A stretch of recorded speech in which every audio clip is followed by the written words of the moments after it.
boys and girls. In writing, we had come up with and filled our story planner, and we had just written leads. So what we're going to go ahead and do today is start getting our sentences written in the book format. So I'm going to go ahead and email out this whole book, and we're going to slowly work on it.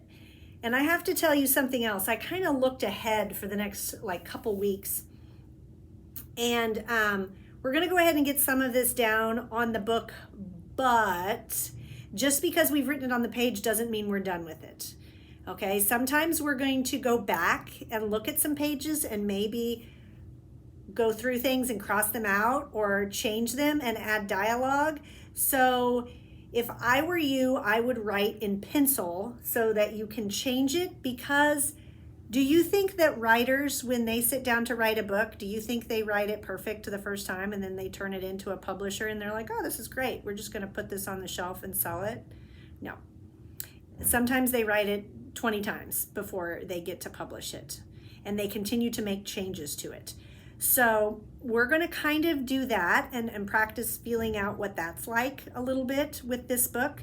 So just know that you need to keep track of these pages, because I'm going to be telling you to go back to them for a couple of weeks now.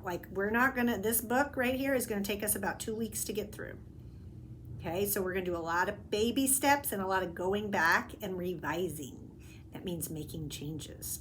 Okay, so I just kind of wanted you to know that so you know what's coming. All right, I'm going to skip my front cover for now.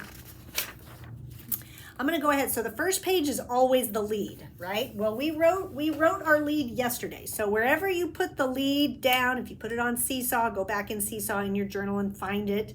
If you wrote it on paper, that's great, but we're going to put it on this format. I'm going to write in marker, because if I don't write in marker, you guys can't see it at home, because you just can't. You can't see pencil from this far away.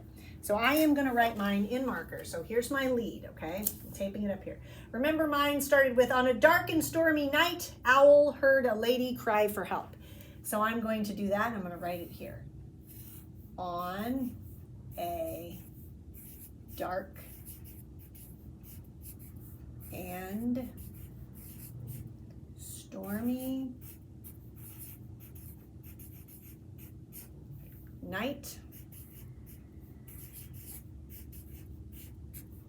comma, owl, oh, I might run out of room, heard a lady cry for help. Heard a lady cry for help. I'm going to squeeze help down here. Okay, I put my lead on my very first page. No picture yet, just my lead.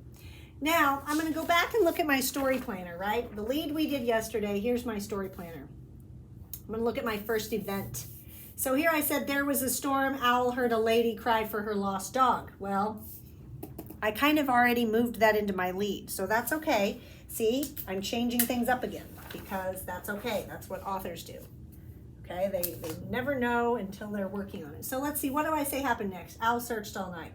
Well, that kind of jumps. If I started here with owl searched all night, that wouldn't make any sense, because on this page I have not said that it was a dog that was lost. So I need to make sure I fill that gap, right?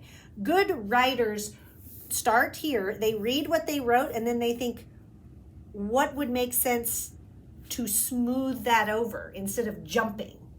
Because it wouldn't make sense to say, on a dark and stormy night, owl heard a lady call for help.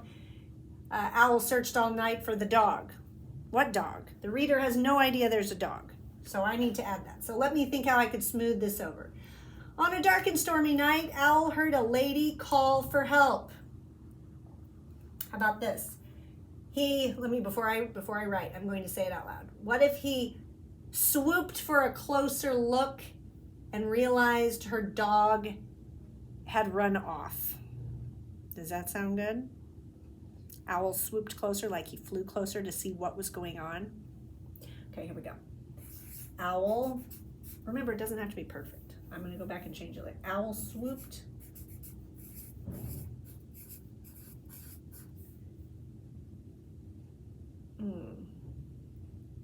What did I say? Owl swooped in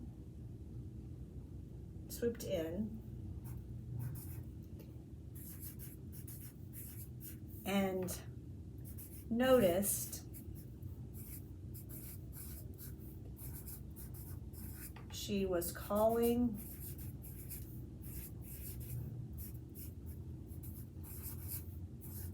for her lost dog. There we go. Let me make sure that makes sense now. On a dark and stormy night, Owl heard a lady cry for help.